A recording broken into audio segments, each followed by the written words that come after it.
Frank, how hard has it been for you to readjust to club football after being the coach of a very successful Australian side? Well, it hasn't been very difficult at all. When I got home from England, there was a great keenness and enthusiasm in Balmain, and as you know, we have a very young side there, and I've been caught up with their keenness and enthusiasm, and hopefully we'll do well. We've seen the season start earlier again. What is your feelings on the longevity of the seasons as they are going year by year? Well, it's very difficult. I was only talking about that on the way here this morning. Teams played in Sydney on the weekend in 83 to 93 degree heat, and the sheer physical contact in our sport, it's very difficult for players to maintain standards in that sort of situation, and obviously there's something that's got to be done about it. We've seen the league take a little bit of a step by taking away the time off situation. Has this pleased you greatly? Well, they've taken the time off situation away in the lower grades, but it's still applicable in the first grade, and also the first grade has to start at 2:45, which is 15 minutes earlier. Generally I have no arguments with the time off situation, but it's just that because of the sheer nature of our competitions and the number of teams in it, and the fact that the competition has to finish on a certain date, it forces us to start at this early stage, and apart from the hardships on players, it doesn't really give teams or clubs a lot of time to sort out players who are trialling, and therefore some young blokes who are entitled to good trials and better attempts to make grade in the Sydney competition probably don't get their best opportunities. Frank, Balmain have started the season well with a win. However, you've copped a few injuries. Yes, it was very important to us to win on Saturday night, and we did that. However, we paid a price. We had 3 players, of our key players, injured in the first grade, and we also had 3 injured in reserves, and some of those reserves would have been fill-ins for the players who were injured in first grade. So we had a bit of a problem, but at this stage we've got sufficient depth to overcome it. You seemed to have a little bit of a hooking problem last week with Benny Elias. Lost 5 tight heads, I believe. Is that a problem at the moment? Well, we lost 4 tight heads, but it's a problem in a sense, but we were constantly on the end of the opposition feeding and having a loose head, so it was very difficult for Benny to win the ball, and we must give credit to Ken Stewart. He's quite an accomplished hooker, and I'm sure that Ben will improve. Throughout the Balmain side for the 1983 season, is there anybody specifically out of the registered stars that we should look for? Well, I don't like singling out individuals in a team. People who are putting in greater efforts than they have in past years have been Larry Corra, Olsen Filipana, and they'd be the senior players in the club. Most of the other players are all young. I mean, our forward pack, the oldest player in our forward pack is Wayne Pearce, who's 22. So they're all keen young fellas, and to use the vernacular, they're goers. Frank, we wish you all the very best for the 1983 season. Thank you. Great.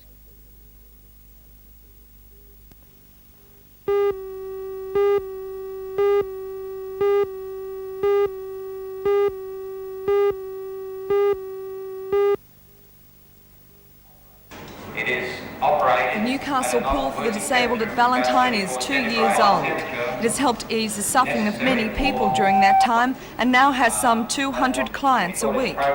Transport is provided for the disabled, and today a second bus was handed over to the Hunter Valley for the Disabled Association by Lake Macquarie Municipal Council Alderman Reg Lenigan. It was donated by Rotary, Rotaract and Lions clubs in the area at a cost of $10,000. President of the association, Mr Ralph Ellis, says the second bus was needed because of the increase in demand. Meanwhile, Senior Citizens Week kicked off in Newcastle with a celebration in the park at Spears Point.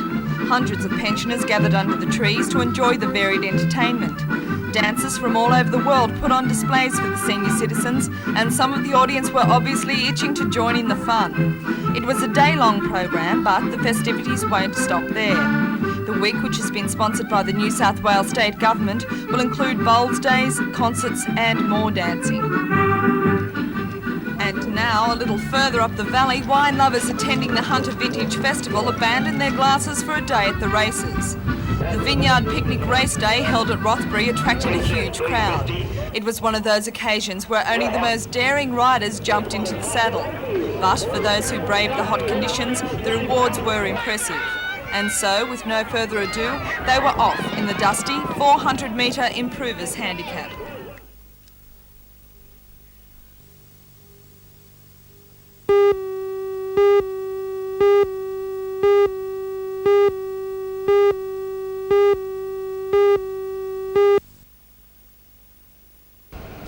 The facility handled anything up to 20,000 bales each year and at the height of the season employed 40 people. But now all this is to change and farmers' Grascos and Elders Pit mixed bales will now be sent to Sydney for sorting instead. Of course, the union covering the wool classes, the Federated Storemen and Packers Union, is not happy with that arrangement. We're worried about the work for our membership, yes. That's why we have bans on, and as far as we're concerned, there'll be no rehandling wool sent to Sydney. It'll be done in Newcastle because we'll put bans on through Sydney with our members down there to maintain the work in Newcastle.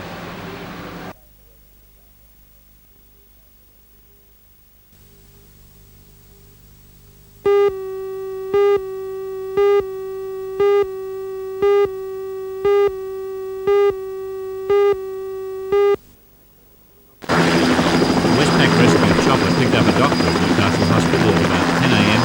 and was back just before 1 with the seriously injured woman on board.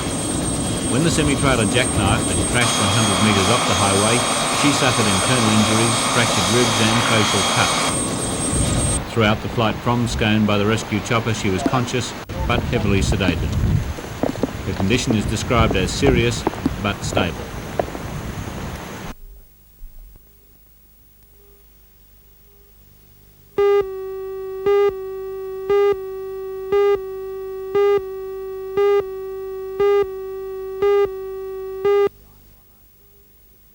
The Iron Monarch and the sister ship the Iron Duke are no longer wanted by BHP because of a drop in demand for steel and because both ships, built at Whyalla in 1973 and 74, are powered by gas turbine engines that are very thirsty.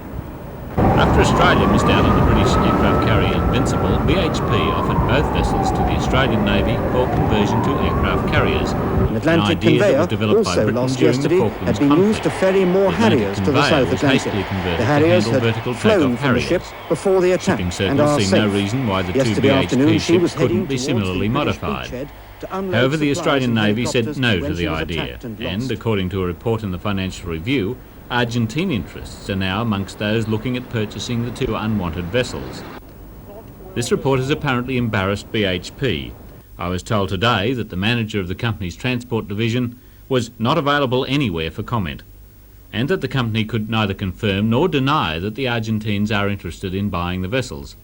The Fleet Operations Office would not say what price tag is on the two ships, nor could anyone in the office remember what they cost in the first place.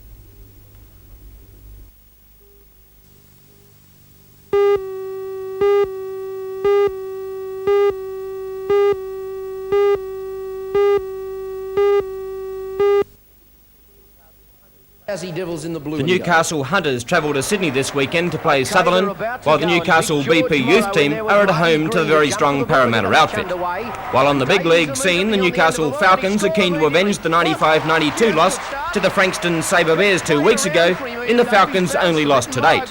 Frankston boast a very formidable lineup headed by ex-Sydney City star David Leslie, who is averaging 25 points per game, and black recruit Wayne Burden, who is proving very difficult to stop. Australian star Mel Dalglish heads their local talent. Last weekend, the Falcons absolutely thrashed the league newcomers Hobart Tassie Devils to the tune of 113 points to 75. And a top performance was put in by an Australian under-20 representative, Mike Johnson, who gathered 30 points at an incredible 70% shooting average. He also collected 11 rebounds and 3 assists to complete a top all-round performance. Big George Morrow hit his straps also, dominating the boards with 15 rebounds and making 6 assists. Ian Rebilliard also had a very, very big game, leading the aggressive, hustling defence, and he is fast approaching peak fitness. The Falcons to win this one in a very close game.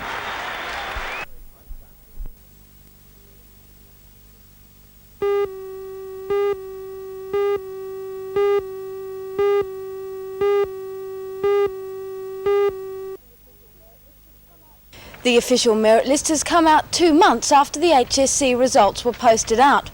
The Board of Senior Studies delayed its release to avoid last year's mistake when a revised merit list had to be issued.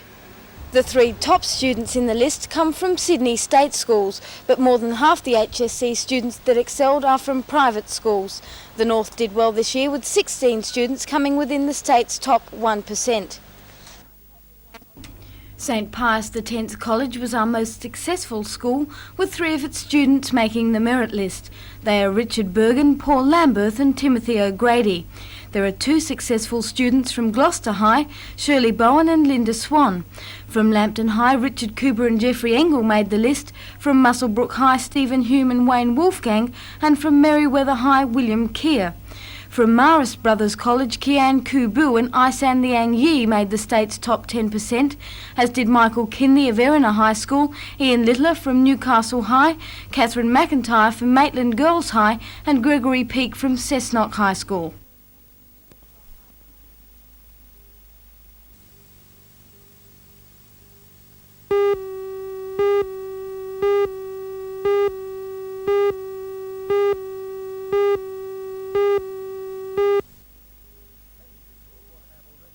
Many people would have already noticed the venue, but may not have recognised it instantly as Bill Newman's Canvas Cathedral. It's the huge butcher's apron on sticks decorating the car park at the International Sports Centre. Of course, it's from Texas. Where else? Bill Newman himself is actually a native of Lithgow, where he grew up and trained to be a supervisory electrician at a power station. Then followed formal ministry training involving 2 years at a Sydney Bible College and further study at Dallas in Texas. That's where he picked up the marquee, capable of seating up to 1,200 people at a time. Since 1979, Bill's been touring the length and breadth of Australia, preaching the message of Christianity. And in case you thought God was old hat, Bill Newman says he has news for you. You heard already today the unemployment figures, 10.7%. Unemployment in the nation, and I really feel for the kids today. But a kid that commits his life to Jesus Christ, when he walks down the street, he now walks down the street with a sense of destiny, fulfillment. He knows why he's here, he knows where he's going, he knows what life is all about, because he has come in contact with Jesus Christ, who then gives him a power to overcome those problems.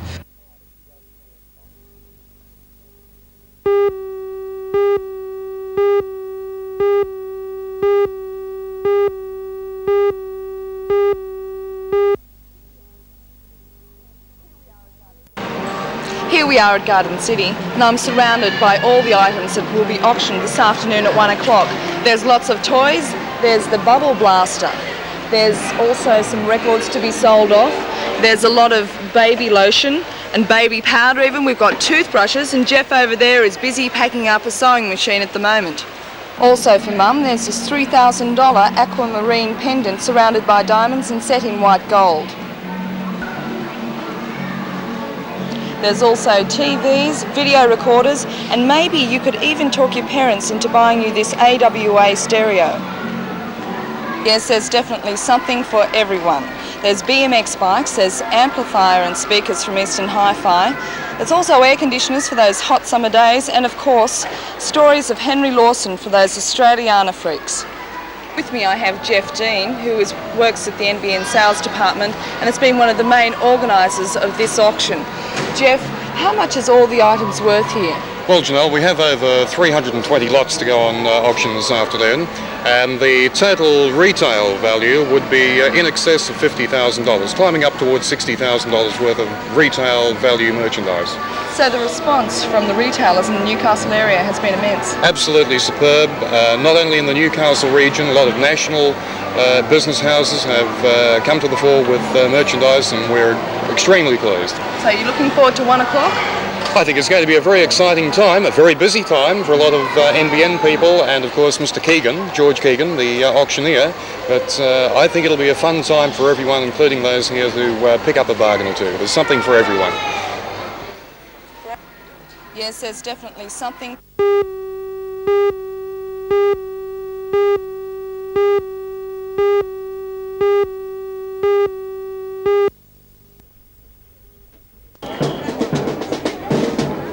Better way to get a celebration off the ground than with a parade, especially when the weather as it was today is fine. This afternoon, thousands of people lined the streets of Cessnock to watch the parade pass by.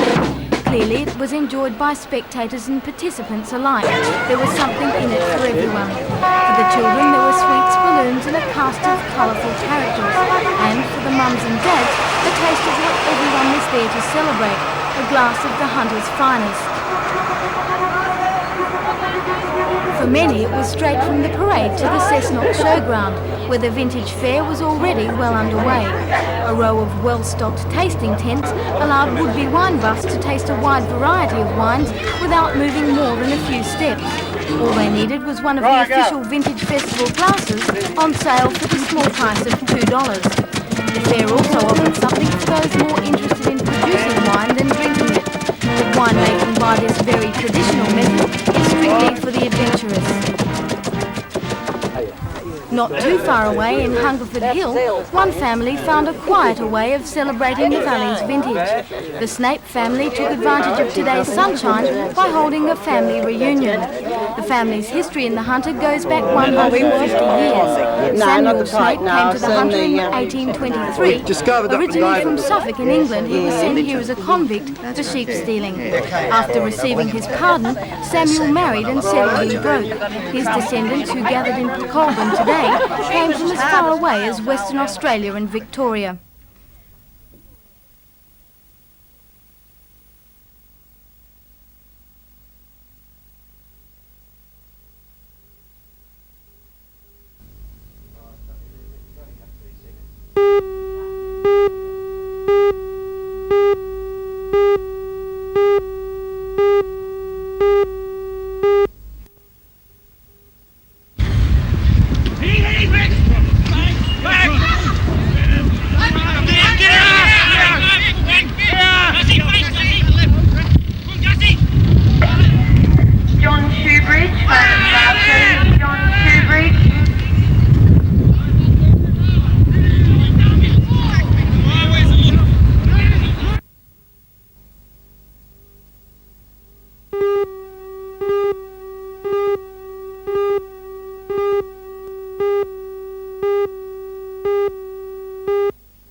The Tenambit fitness track was opened by the member for Maitland, Mr. Alan Walsh. It was built by the East Maitland Apex Club and is the first of its kind in the area. The 23 members spent 700 hours of their spare time constructing the track. Costing just $500, the obstacle course is not for the faint of heart. It is a strenuous 1 kilometre stretch, but today 3 members of the club decided to brave it. A spokesman for the club says the fitness track was built to stimulate interest in exercise in the East Maitland area.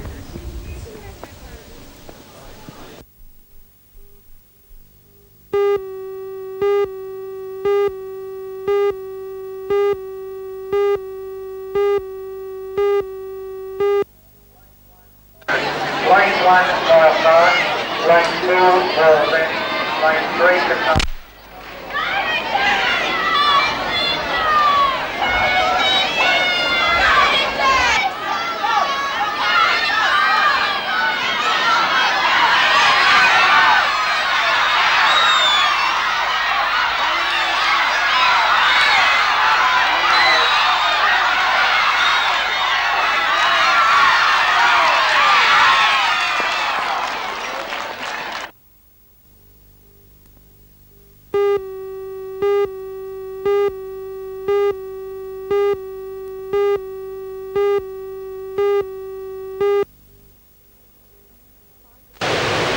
Despite the council's warning, some people were swimming and surfing at Merriweather Beach today. The beach was closed at about 1 o'clock after it was found the pollution was at an unacceptable level. The ocean baths at Merriweather have also been closed. The effluent washed up on the beach because of a change in the current, which usually forces the sewage out to sea. Newcastle's town clerk, Mr. Barry Lewis, says it's impossible to determine when it will be safe for swimmers and surfers to return to the water of Merriweather.